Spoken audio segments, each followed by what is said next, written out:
Peut-on véritablement trouver un sens à la souffrance et à l'injustice, qu'elle soit personnelle ou vécue par d'autres personnes? Qu'est-ce qui peut véritablement nous aider à tenir bon quand la vie nous accable? D'où vient la force de pardonner à quelqu'un qui nous a blessés, voire même trahis? Voilà des questions importantes, on aura l'occasion de les aborder tout au long de notre étude.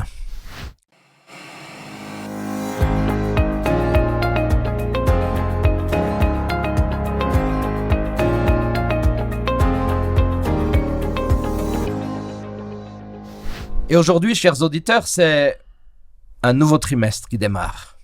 Ce nouveau trimestre, après avoir étudié le livre de Josué, c'est le Christ dans la lettre aux Philippiens et aux Colossiens. Et le thème du jour, c'est persécuter, mais pas abandonner. Voilà un thème important pour nos vies de tous les jours. Eh bien, aujourd'hui, c'est un plaisir d'accueillir d'un côté Paul Scalier. Bonjour. Paul, tu es déjà venu plusieurs fois pour 3DS. Merci à Donato Stasi d'être là aussi. Il est déjà venu aussi. Bonjour, ça fait plaisir de te retrouver. Alors, Paul, est-ce que tu veux nous dire 2 ou 3 mots de présentation? Oh, ben, c'est pas compliqué. Je suis pasteur à la retraite et on s'occupe de m'occuper. Ah, bah, c'est bien. Et puis, on va profiter chaque fois qu'on peut de profiter aussi de ton magnifique expérience. Tout va bien. Ça fait plaisir de t'avoir aujourd'hui. Merci. Donato Stasi aussi, c'est un plaisir de t'avoir avec nous. Mais moi aussi, c'est un plaisir de faire cette école du sabbat avec Paul. Paul que j'ai appris à connaître sur YouTube. Voilà. Bon. Pendant la période Covid, puis post-Covid. Comme beaucoup de gens. Comme beaucoup de gens, voilà. Ouais. Il y avait beaucoup de... Ouais, et c'est un vrai plaisir de se trouver dans la réalité aujourd'hui. Donato Stasi, membre de l'église de Lausanne, marié à Laetitia et papa de 2 merveilleuses femmes. Une mariée, oui, parce que ça grandit, hein. Voilà, une mariée, une qui n'est pas mariée pour le moment, mais voilà. Et la vie le dira, et surtout heureux d'être là avec vous. Merci beaucoup. En tout cas, je me réjouis beaucoup de pouvoir étudier cette étude avec vous. Pour cette première du nouveau trimestre, ça me permet, chers auditeurs, de vous souhaiter une nouvelle année 2026 bénie sous le regard du Seigneur. Alors, Donato, je poserai la même question à Paul tout à l'heure. Est-ce que tu as le souvenir d'une épreuve ou véritablement une épreuve de vie où Dieu t'a vraiment tiré d'affaire? Et je crois savoir qu'il y a quelque chose à dire. Oui, il y a quelque chose à dire. On en parlait tout à l'heure en off. Oui, c'est l'année dernière avec mon opération à cœur ouvert. Il m'a soutenu, c'est une évidence, mais il a soutenu aussi Laetitia, il a soutenu la famille aussi par rapport à cet événement. Et là, intimement, Dieu a été là avant la phase préopératoire, pendant et post-opératoire. Donc vraiment, j'ai vécu une aventure qui a fait que j'ai pris conscience de la place qu'avait Dieu dans ma vie. Voilà. Je peux imaginer avant l'opération, il y avait quand même des moments difficiles.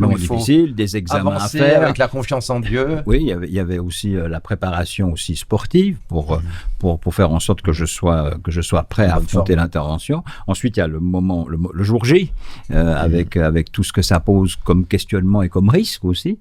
Et puis après, le poste, c'est-à-dire la prise en charge des équipes médicales, mais aussi de soi-même, en se disant, maintenant, c'est aussi à toi de faire ta part, oui, c'est ça. et pas que l'équipe médicale. Collaboration. Voilà. Et pas seulement, il y a Dieu, et puis il y a ce que l'on fait nous. Oui, voilà, c'est ça c'est important. Il y a Dieu, le chirurgien, et toi, vous êtes 3 dans... Absolument, dans le mais c'est la partenariat. corde à 3 brins. Ouais, c'est la corde à 3 brins qu'on trouve dans la marine. Voilà.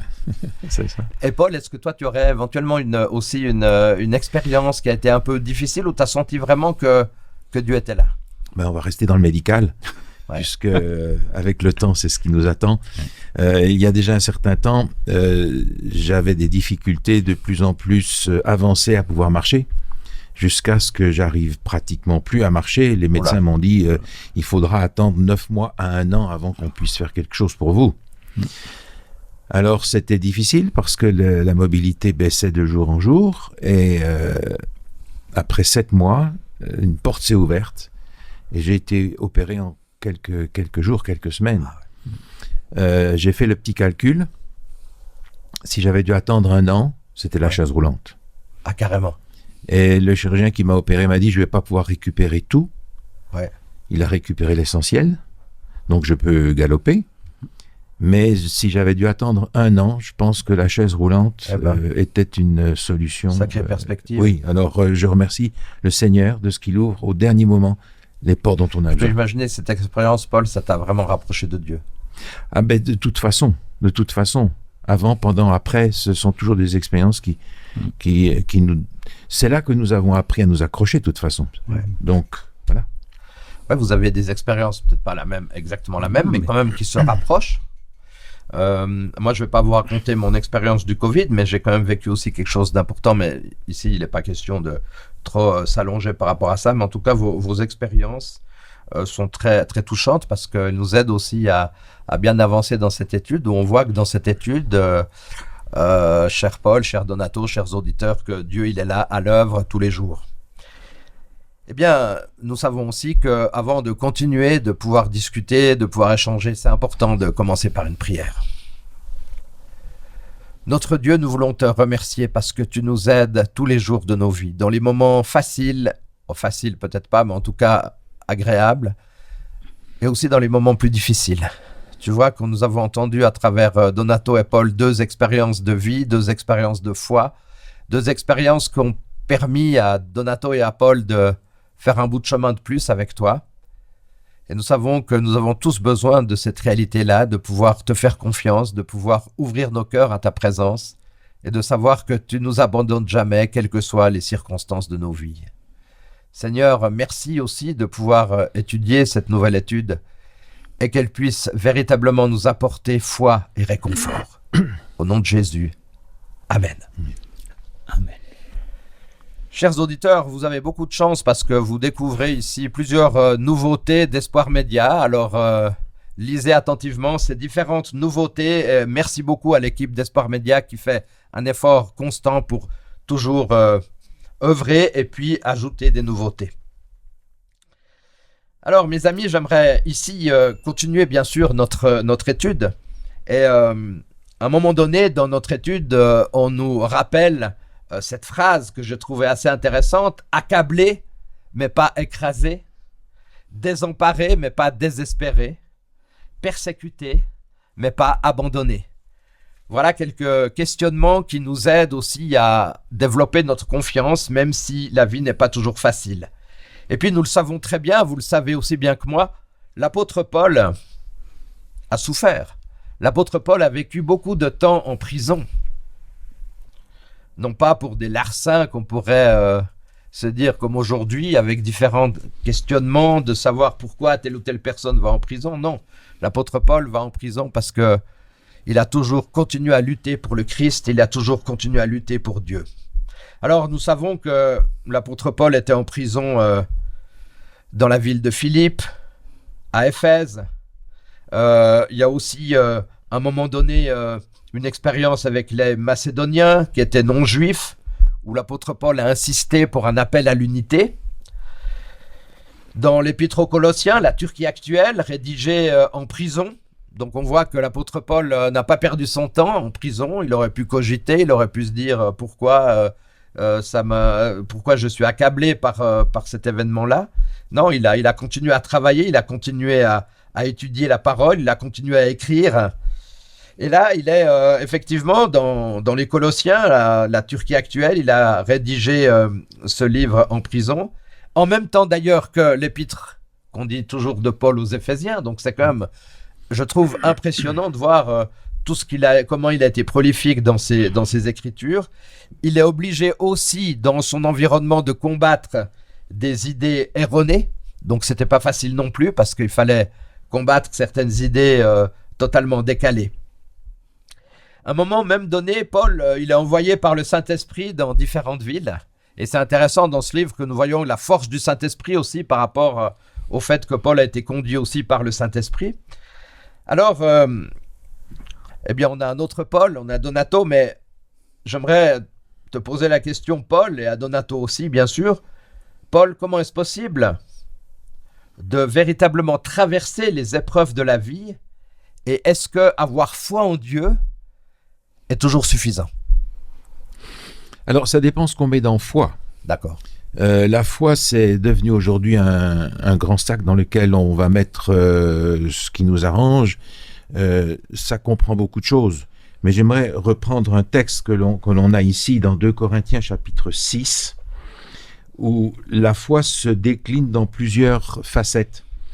2 Corinthiens 6, il est dit au verset 3, verset 4, nous nous recommandons, nous nous rendons recommandables à tous comme des serviteurs de Dieu. Et un petit peu plus loin, verset 6, il dit, par la pureté, par la connaissance, par la longanimité, par la bonté, par l'Esprit Saint, par un amour sincère, par la parole de vérité, par la puissance de Dieu, par les armes offensives et défensives de la justice. Il y a là différentes facettes qui sont en fait les expressions de la foi. La foi n'est pas une abstraction, c'est quelque chose de concret. Et pour être recommandable et pour traverser les épreuves dont l'apôtre Paul parle constamment, eh bien, il y a ces choses-là. Il y a toute cette liste-là dans laquelle on a en particulier l'action du Saint-Esprit. Ouais.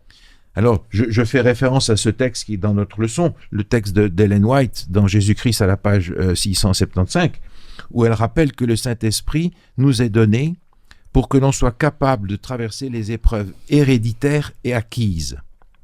C'est dire à quel point il va falloir aller en profondeur. Alors, devant les difficultés, qu'est-ce que nous avons? La foi, comment est-ce qu'elle s'explique? En particulier par ce genre de comportement, pas simplement par une croyance, mais par une vie chrétienne. Une vie chrétienne conséquente par rapport à ce que la parole de Dieu enseigne. Donc la foi, est-ce qu'elle est suffisante? Oui, dans le sens biblique du terme. D'accord. Si je le prends dans le sens humaniste du terme, dans le sens courant du terme, la croyance ne suffit pas. Moi, j'avais toujours une question, mais ça tombe bien que tu évoques ces points, Paul. Quelle est la différence? Je n'ai jamais compris réellement la différence entre les armes offensives et les armes défensives. Mais on fait référence ici à Éphésiens chapitre 6, c'est pas? Où on a l'épée de l'esprit, ouais, la parole de Dieu, ouais, une arme offensive. Tout à fait. On a le bouclier de la foi. Plutôt défensive. Plutôt défensif. D'accord. Le casque du salut qui est une assurance. Donc il y a dans la panoplie du chrétien de l'apôtre Paul les deux aspects. La prière qui est ajoutée à la fin est aussi une arme et défensive et offensive. Ouais, c'est intéressant parce que, comme tu le dis très justement, Paul donne des exemples tout à fait pratiques pour qu'on comprenne mieux cette réalité de la foi. Alors, Donato, est-ce possible de traverser les épreuves en se disant que la foi, comme vient de l'expliquer Paul, est quelque chose de suffisant? Alors, on me dira suffisant, il y a tout peut-être derrière ce mot suffisant. Mais alors, j'aime beaucoup la définition de la foi que vient de nous donner Paul. Alors, je me mettrais plutôt sur l'axe humaniste. Voilà, c'est que effectivement, même en regard de la parole de Dieu, quelquefois la foi ne suffit pas toujours. Parce qu'on est des hommes et des femmes et qu'on a beau mettre la foi en priorité, et je crois que c'est important, mais quelquefois, on est un peu dans le creux de la vague. Et d'ailleurs, il ne faut pas oublier que Moïse, à un moment donné, se sent dépassé. Il ne faut pas oublier que David, si je peux me permettre l'image, traverse des vallées de larmes. Ou même Élie demande à Dieu de mourir tellement il est épuisé. Je pense qu'il ne faut pas l'oublier. Et Jésus même dit dans Marc 14, 34, « Mon âme est triste jusqu'à la mort. » C'est énorme ce texte. Voilà, ça démontre, oui, la foi est une priorité. La foi n'empêche pas la souffrance, mais elle permet, à mon avis, de la traverser en tenant la main de Dieu, de ne pas traverser ce moment seul. Et ça, c'est terriblement important. Puis là, il y a un texte qui m'en va toujours parler. Et même dans les moments difficiles, je peux dire que c'est un des textes. J'ai lu 2 textes le matin de mon opération. C'est Psaume 139 et puis Ésaïe 43, 2. Et j'aimerais pouvoir le lire. Alors, parce juste, que... Donato, Ésaïe 43, c'est un de mes textes préférés. Eh ben voilà, je ne le savais pas, mais maintenant je le sais. Et 43.2, si tu traverses les eaux, je serai avec toi, et les fleuves, ils ne te submergeront point. Si tu marches dans le feu, tu ne te brûleras pas, et la flamme ne t'embrasera pas, car je suis l'Éternel, ton Dieu. C'est beau ça. Quelle belle promesse. Absolument. Voilà. C'est une promesse pleine d'assurance, Ah oui. pleine de foi, pleine de confiance. Absolument. Et notre foi s'accroche à ça, justement. Absolument. Tout à fait. Et on a besoin de ces textes. Hein. Ouais. On a besoin de ces textes. Alors bien sûr, ce texte d'Ésaïe 43, c'est symbolique, mais pour montrer véritablement que Absolument. on peut traverser ces épreuves. Alors, moi, je suis quand même, on disait en aparté aussi que peut-être l'apôtre Paul n'est pas toujours l'auteur le plus simple, où on comprend tout de suite directement ce qu'il veut nous dire, mais c'est peut-être pour nous aider à toujours creuser et puis pas être sur un oreiller de paresse de notre compréhension. Moi, il y a quand même quelque chose, Paul et Donato, qui me passionne chez Paul. Paul a été en prison en Macédoine, il était en prison à Philippe, il était en prison à Jérusalem, il était en prison à Césarée, il était en prison à Rome. Et à un moment donné, heureusement qu'il a un peu des origines romaines, ce qui lui a permis d'avoir une semi-détention, comme aujourd'hui il y aurait le bracelet électronique.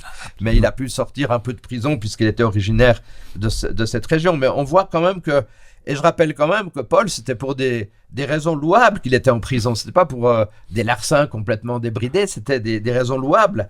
Et moi, je savais pas toujours, mais quand j'ai appris que c'est en prison que Paul nous dit à plusieurs reprises « Réjouissez-vous toujours, réjouissez-vous ». Philippiens, chapitre 4, verset 4. Voilà un texte tellement intéressant, tellement important. Paul est en prison.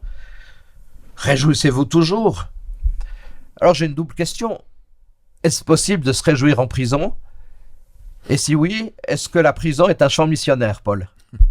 Alors, la preuve qu'on peut se réjouir en prison. Oui. Et j'aime les exemples que tu as donnés parce qu'effectivement, il y a beaucoup de gens de foi dont la foi a été exemplaire, mais qui sont passés par des épreuves de leur foi. Et je crois que la prison pour l'apôtre Paul faisait partie de ces épreuves de la foi. Le fait qu'il ait le souci de transmettre aux églises et aux autres la foi qu'il avait lui a permis de traverser ces difficultés-là. Et on a précisément des promesses qui sont destinées à nous accrocher. Maintenant, la prison, il y a toutes sortes de prisons. Et je crois que les épreuves sont ou peuvent devenir pour chacun des prisons.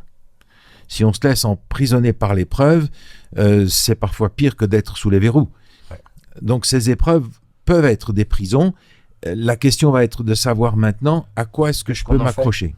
Qu'est-ce que je fais? Qu'est-ce qu'on fait avec ça? Est-ce que c'est un territoire missionnaire? Sans aucun doute. Sans aucun doute. Maintenant, je pense à ces passages que l'on connaît bien et qui pourtant dans les épreuves prennent une signification magistrale. 1 Corinthiens 10, verset 13. Ah oui. Aucune tentation ne vous est survenue qui n'ait été humaine. Et Dieu qui est fidèle ne permettra pas que vous soyez tentés au-delà de vos forces. Ouais. Mais avec la tentation, il préparera aussi le moyen d'en sortir, afin que vous puissiez la supporter. Mais Paul, j'ai juste une question. Mais je te promets que ce n'est pas une question pour mettre en difficulté. Mais quelqu'un qui est dans un marasme, qui est dans des épreuves, qui a vécu épreuve sur épreuve, est-ce qu'on peut lui donner un texte comme ça? De toute façon, t'en fais pas parce que ça ne sera pas au-delà de tes forces. Alors, encore une fois, oui et non, parce que c'est en fait quelque chose qu'on a besoin d'apprendre à l'avance, de façon à ce que quand on y est confronté, on ait de quoi s'accrocher. Parce que certains passages de cette façon-là, jetés à la figure de quelqu'un, va le révolter. Exactement. Donc, il faut le prendre en amont, oui. Et on est en train d'étudier la parole de Dieu précisément pour ça, pour être solidifié en amont. Tout à fait. On a aussi ce texte de l'Épître aux Romains, Romains 8. Encore une fois, c'est un texte, si on ne l'a pas appris à l'avance, on se pose des questions. Romains 8, verset 28. Nous savons du reste que toute chose concourt au bien de ceux qui aiment Dieu, de ceux qui sont appelés selon son dessein. Alors, je ne peux pas jeter ça à la figure de n'importe qui. Le même contexte. Ouais. Même chose. C'est quelque chose que l'on doit intégrer, comprendre, peut-être en faire l'expérience par la foi à l'avance, de manière à savoir se raccrocher à une expérience antérieure. Ce que tu nous dis, dans chaque texte qu'on donne à des personnes, il faut toujours les préparer, il faut toujours les comprendre, il ne faut pas donner des textes tout faits comme ça. Alors Donato, voilà, on a Paul en prison, réjouissez-vous, c'est super. Toi, tu es d'accord aussi, Donato, que la prison est un champ missionnaire? Mais absolument. Moi, j'ai un exemple. Alors, je ne lui ai pas demandé son accord pour en parler, mais c'est une de nos sœurs d'église qui se reconnaîtra son époux, qui n'est plus avec nous, avait cette mission de déposer dans les prisons, en l'occurrence celle du Bois-Mermet, les signes des temps. Et il allait chaque mois déposer à l'entrée de la prison du Bois-Mermet à Lausanne ces signes des temps.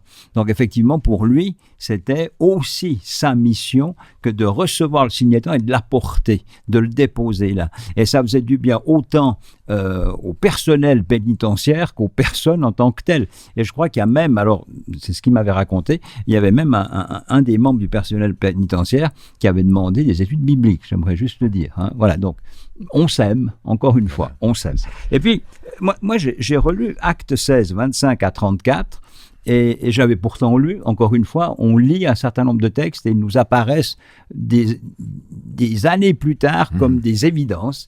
Et on a ce Paul et ce Silas qui chantent dans leurs cellules.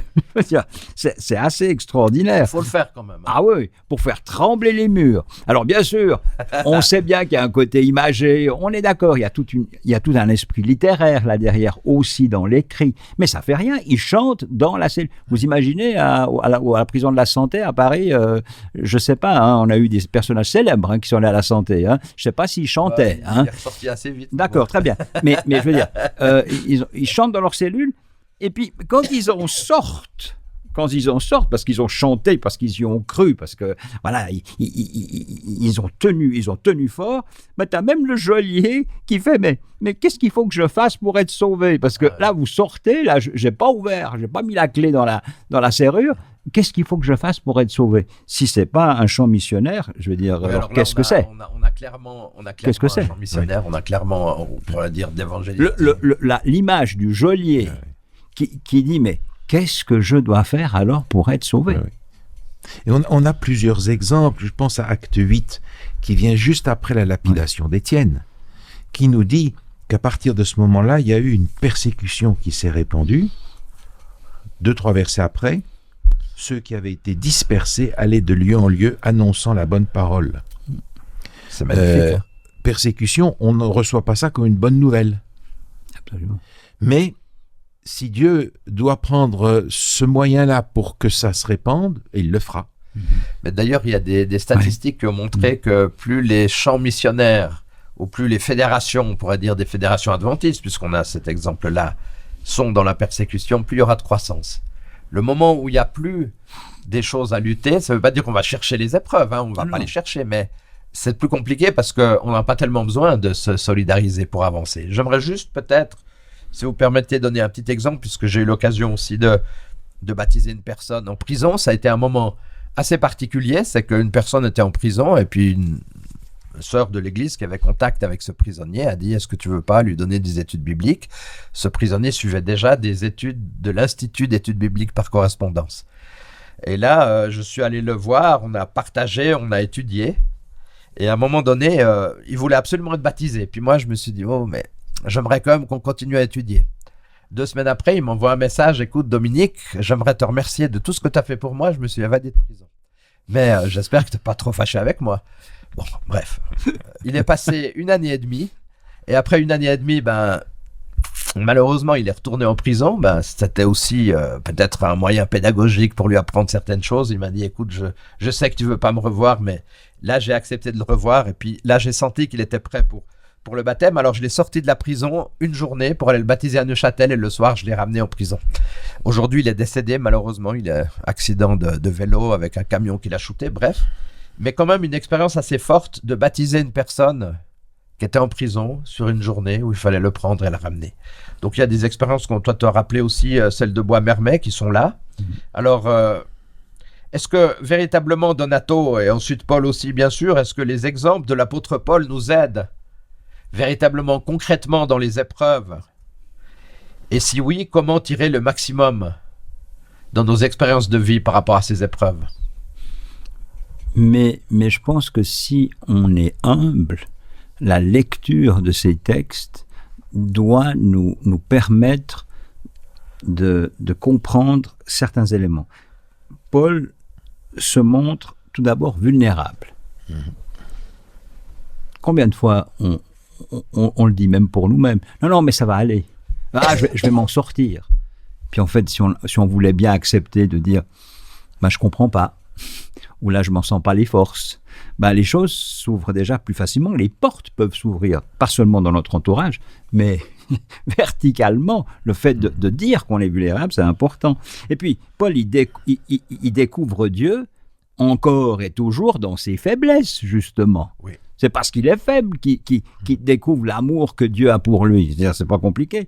Et puis en même temps, il se transforme. Il transforme sa souffrance justement en mission. C'est-à-dire qu'il y a cet aspect aussi du témoignage. Et puis surtout, il garde l'espérance car il regarde au-delà du visible. Ouais, c'est ça qui est terrible. C'est que quelquefois, on ne voit pas le bout du tunnel. Et on se dit, mais qu'est-ce qui va se passer? Et pourtant, un bout du tunnel, la lumière, il y en a. Tout à fait. Il faut mettre la foi en priorité, c'est ça. Alors, et c'est un exercice difficile. Donato nous a rappelé un texte intéressant. Moi, j'aimerais te demander, Paul, quand l'apôtre Paul nous dit, dans 1 Corinthiens 10, ou 1 Corinthiens 12, il faut que je vérifie, mais je crois que c'est 1 Corinthiens 10, c'est quand je suis le plus faible que je suis le plus fort. Qu'est-ce qu'il voulait nous dire par là? C'est une question de dépendance et d'humilité, de relation à Dieu, ou c'est autre chose? Mais quand on vit la vie chrétienne, on se rend compte qu'on n'y arrive pas. Et c'est dans le plan de Dieu de nous faire comprendre, tu n'y arriveras pas tout seul. Tu n'y arriveras pas, c'est l'expérience du jeune homme riche. Ouais. Qu'est-ce qu'il faut faire? Fais ça. Mais il s'en va tout triste parce qu'il ne peut pas. Il peut pas. Jésus attend qu'il lui dise, mais je ne peux pas, donne-moi les moyens. Ouais. Alors, je suis faible, mais oui, cette faiblesse-là, c'est précisément le moyen d'ouvrir la porte pour que Dieu soit fort à sa manière. Et puis, il y a ce que Donato mentionnait, il y a cette grande perspective. L'Épître aux Hébreux nous dit qu'on est étranger, voyageur sur la terre. Il y a une perspective différente à ouvrir. Et l'apôtre Paul l'ouvre avec des termes, il dit par exemple, c'est Jacques, qui dit « Regardez les épreuves comme un sujet de joie complète ». Et Pierre va encore, j'allais dire c'est encore pire, dans l'épître de Pierre, première épître au chapitre 4, il dit « Mes bien-aimés, ne trouvez pas étrange d'être dans la fournaise de l'épreuve comme si vous arrivait quelque chose d'extraordinaire.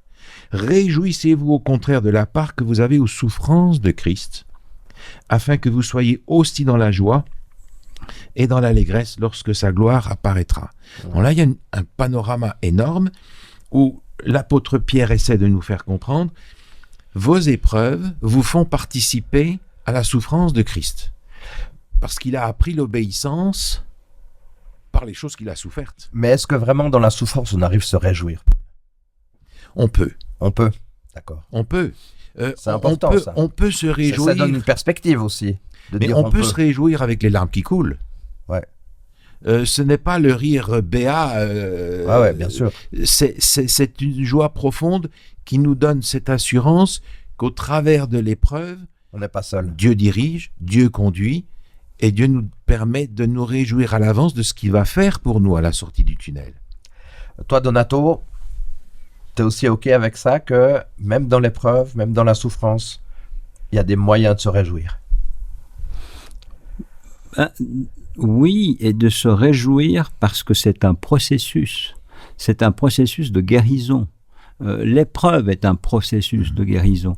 Je veux dire, on peut vivre le moment J, l'impact. Hein, c'est un peu la courbe du deuil de Kubler-Ross. C'est-à-dire, on parle du moment où on reçoit l'impact, puis après, bien sûr, on déprime, on descend. Mais en fait, en descendant, on prépare déjà le retour à la vie, en quelque sorte. Donc oui, on peut se réjouir de ce fait que les épreuves, c'est clair qu'on ne va pas les voir avec le sourire béat, et j'aime bien ton image, ouais. Mais en même temps, dans ce processus, il y a de belles choses qui vont arriver. Je l'ai vécu. Ouais. Pas pour l'exemple que je donnais tout à l'heure, mais pour bien d'autres exemples qu'on a vécu en couple avec Laetitia. Eh bien, même dans les moments les plus difficiles où on a tout perdu, on a pu se réjouir de la moindre petite chose qui nous donnait espoir. Et c'est un pas après l'autre. Et on apprécie ce pas après l'autre. Parce qu'on peut se dire, ça y est, on revient à la lumière. Ça, c'est important. Mais pour nous, il y a une dimension quand même, parce que le bout du tunnel, il arrive, mais pas toujours au moment où on voudrait. Alors, on est d'accord. Et l'apôtre Paul, dans ce texte, nous dit afin que vous puissiez être dans l'allégresse lorsque sa gloire paraîtra. En tant que chrétiens, nous avons cette grande dimension du retour de Jésus, et si les problèmes ne sont pas résolus et les épreuves n'ont pas leur solution maintenant, la bienheureuse espérance est la dimension qui va nous donner la restauration totale. Et si je ne le vois pas maintenant, je sais qu'il arrive à ce moment-là. Et ça me rappelle quand même, ça c'est très important ce que tu dis là aussi, ce que vous avez dit les deux. Ce texte de Paul, on pense que Paul est l'auteur de l'Épître aux Hébreux, mais dans Hébreux 13, verset 8, il est dit « Jésus est le même hier, aujourd'hui et demain ». Donc il y a ces trois éléments qui sont importants, de savoir quel est notre passé, qu'est-ce que je vis maintenant, puis qu'est-ce que ça peut devenir demain. Et vous l'avez dit, les deux, dans les épreuves, on peut toujours accentuer l'espérance, on peut toujours retirer des éléments favorables qui nous aident à avancer. Mais pour ça, il faut aussi, je pense, développer une relation avec Dieu. C'est pas d'un jour à l'autre comme ça, où tout d'un coup, tout ira pour le mieux. Paul a raison. Je crois qu'il a mis le doigt sur... C'est l'aspect du timing. Quand C'est-à-dire, oui, le bout du tunnel, on va y arriver d'une manière ou d'une autre. Hein. Cette fameuse courbe, on va en sortir. Mais quand ? Et souvent, j'entends dans mon secteur professionnel, il y a des spécialistes qui ne sont pas, qui sont athées, qui disent mais c'est quand les planètes s'alignent que les choses vont s'arranger. Alors moi, c'est pas une question de planète. Pour moi, c'est pas une question de planète. Mais en même temps, je peux entendre ce discours parce qu'à un moment donné, quand est-ce que ça se passera ? Et pour nous, c'est peut-être ça qui est difficile à vivre, c'est de dire mais quand ? Quand est-ce que cela arrivera ? Ce que je voulais dire dans ce que vous dites, il y a quelque chose de très intéressant parce qu'on arrive dans ce qu'on appelle la kénose de l'épître de Paul aux Philippiens. Et on est tout à fait dans la thématique puisqu'on aborde ce livre. La kénose, c'est que Christ il va aller jusqu'au profond enracinement de la mort pour ensuite ressusciter. Et nous avons dans l'épître de Paul aux Philippiens cette réalité où on a le Christ qui va passer par la mort, par un moment difficile, mais aussi par la résurrection. Et vous l'avez abordé, donc, et c'est ce que Paul nous dit. L'apôtre Paul nous dit, si vous ne croyez pas à la résurrection, votre foi, elle est vaine. Alors, ça, c'est pas seulement dans les Philippiens, mais ça peut être aussi dans d'autres livres de l'apôtre Paul, les Corinthiens, etc. Donc ça, c'est très important. Maintenant, j'aimerais avant d'arriver à la conclusion, puisqu'on aimerait bien encore discuter longtemps, mais on est obligé de conclure, une dernière question que je souhaite vous poser. Et en aparté, j'aimerais partager avec vous cette magnifique citation d'Ellen White. Cette citation d'Ellen White, c'est dans une revue pour la jeunesse, Youth Instructor, 9 novembre 1899, qui nous dit ceci. « Les luttes sérieuses, l'ennemi cherche à entraver les progrès de l'Évangile, et quand on regarde à la croix, l'échec est impossible, je suis avec vous tous les jours. » Paul, quand on regarde à la croix, l'échec est impossible ? Oui, il est, parce que c'est le seul moyen d'avoir le succès de toute façon. Oui. Il va peut-être pas se décliner comme le succès comme je l'attends, comme je l'entends, mais il est garanti par Jésus. Donc si je n'ai pas cette assurance que Jésus est vainqueur à la fin, je vais faire autre chose. Oui, tout à fait. Parce que tout repose là-dessus. Et le succès de Jésus va dépendre, en ce qui me concerne, que je sois capable de mourir à moi-même. Parce que si je suis quelque part en concurrence avec Jésus, ça ne va pas marcher. Tout à fait. Donc, il faut que je meure afin qu'il puisse grandir. Et c'est l'objectif, justement, pour avoir cette situation où Jésus va réaliser l'impossible. Alors, je n'ai aucune leçon à donner à Ellen White. J'aurais juste rajouté, pas seulement à la croix, mais aussi à la résurrection. Donato, Paul est emprisonné injustement. Comment est-ce qu'on peut réagir à l'injustice et à certaines blessures qui nous envahissent ? Alors, quand on regarde l'actualité aujourd'hui, quand on regarde nos vies, et puis peut-être ceux ou celles qui nous ont blessés, moi, ce que j'en tire, tout d'abord, c'est difficile parce qu'on reste des humains, mais c'est de ne pas rendre le mal par le mal. C'est-à-dire pas être dans la haine. Pas être dans la haine. Et aujourd'hui, c'est terriblement difficile, on le voit. J'enfonce une porte ouverte, mais c'est une réalité. Et c'est peut-être de faire soi cette idée, et puis surtout de laisser à Dieu la justice. Ouais. C'est de ne pas faire. Alors oui, il y a une justice humaine. Elle gère on va dire l'administration ordinaire parce qu'on est sur terre. Mais sur le fond, la vengeance, elle ne doit pas être notre pain quotidien. La justice, elle est de Dieu. Et puis justement utiliser les moyens légitimes que Dieu nous met à disposition, et entre autres la prière et l'écoute vers ceux qui nous ont blessés envers et contre tout. Et puis transformer. Et ça, c'est ce qu'on a vécu toutes ces années en famille, mais en l'occurrence avec Laetitia, c'est transformer cette souffrance en témoignage. Dire à d'autres qui vivent certaines difficultés, et on le voit dans ce qu'on met en place actuellement dans les rencontres pour couple, c'est de dire, vous vivez cela. On n'est pas thérapeute, on n'est pas pasteur, mais en même temps, on a vécu un certain nombre de choses, on témoigne, et si ce témoignage peut vous soutenir et peut vous accompagner, allons-y. Voilà. Et toi, Paul, en face d'une blessure qu'on trouve peut-être injuste ou qui n'est pas correcte parce que je me suis senti trahi, je me suis senti blessé, est-ce que tu as une piste à nous donner pour aider nos auditeurs et nous aider à chacune et chacun? Comment réagir? Il y a une chose qui me frappe, c'est que la source des problèmes, la source des conflits, la source de beaucoup de souffrances morales, c'est l'orgueil. Ce qui veut dire que si déjà j'apprends à faire ce que la Bible m'invite à faire, mourir à moi-même, et considérer que je ne mérite rien, en fait, il y a déjà une bonne partie de cette souffrance qui est éliminée. Parce que je peux me dire, j'ai été critiqué, on a menti sur moi apparemment, mais s'ils me connaissaient vraiment, ils se rendraient compte que je suis pire que ce qu'ils disent. Dans ce sens-là, je ne mérite rien, et je suis ici non pas pour engranger des louanges ou quoi que ce soit, je suis là pour contribuer à la gloire de Jésus-Christ. Alors quel est mon objectif là-dedans? Et c'est ça qui va peut-être inspirer ma manière de réagir. La souffrance peut être là, mais la souffrance ne doit pas m'empêcher d'avancer en fonction d'un principe plutôt qu'en fonction des émotions. Et dans ce sens-là, si je garde devant moi la grande perspective de ce à quoi je suis appelé par Jésus, je me rends compte que j'ai peut-être autre chose à faire qu'à me défendre. Est-ce que déposer tout ce qu'on a vécu, tout ce qu'on a souffert, simplement au pied du Christ et s'arrêter là, est-ce que c'est quelque chose qui peut aider, ça aussi? Alors, concrètement, ça veut dire quoi, ça? Parce que Jésus, je ne le vois pas. Ouais, mais dans une prière, dans un ressenti spirituel, on dépose au pied du Christ, ça veut dire la prière, c'est une communication, donc on va lui déposer ce qu'on a. Oui, on doit le faire. Mais souvent, on le lui donne et puis on repart avec. Donc, c'est une démarche beaucoup plus profonde que ça, n'est-ce pas? Donato. Oui, alors c'est... Comme disait ma grand-mère qui était catholique, c'est des saintes paroles.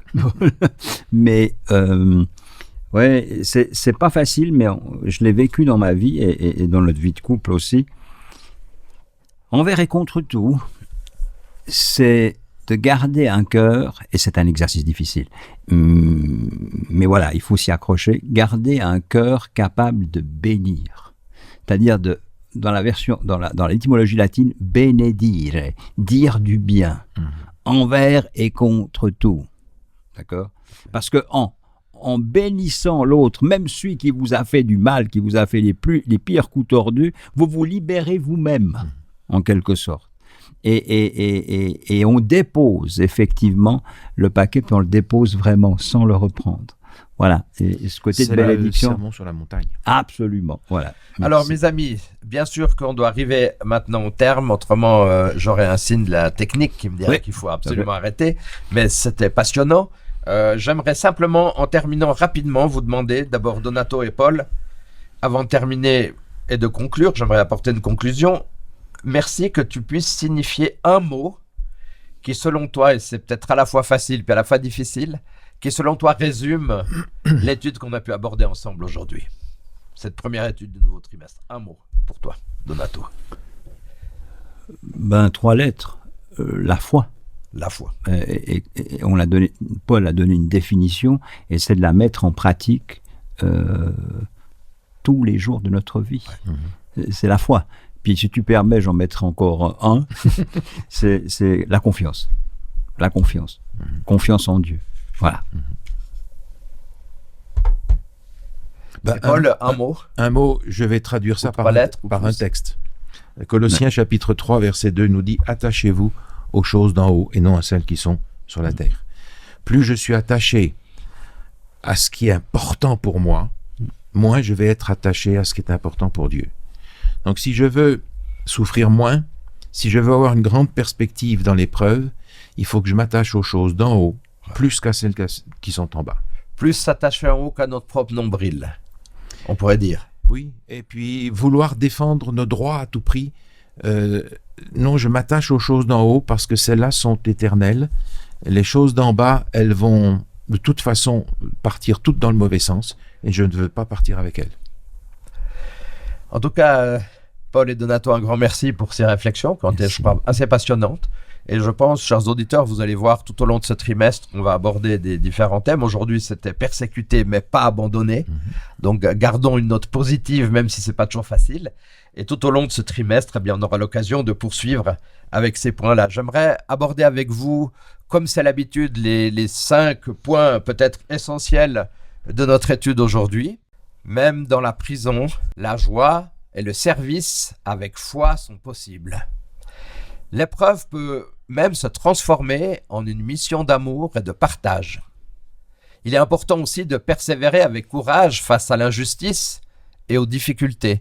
La foi et la Bible apportent force et soutien au quotidien, et chaque action fidèle, même invisible, a une valeur durable et éternelle. Chers auditeurs, nous allons bien sûr terminer encore notre étude par la prière de Paul. Merci beaucoup. Notre Dieu et notre Père, nous te remercions pour la bienheureuse espérance que tu nous donnes. Nous te remercions parce qu'elle gravite autour de la personne de Jésus, non seulement de sa première venue, mais de sa prochaine venue. Et Seigneur, ouvre notre perspective pour que la souffrance puisse prendre la dimension telle qu'elle ne nous submerge pas, mais qu'elle nous rapproche de toi. Et c'est toi qui nous donnes la force de tout traverser. Seigneur, pour toutes ces choses, nous te louons au nom de Jésus notre Sauveur. Amen. Amen. Amen. J'aimerais, chers auditeurs, encore vous remercier pour votre fidélité.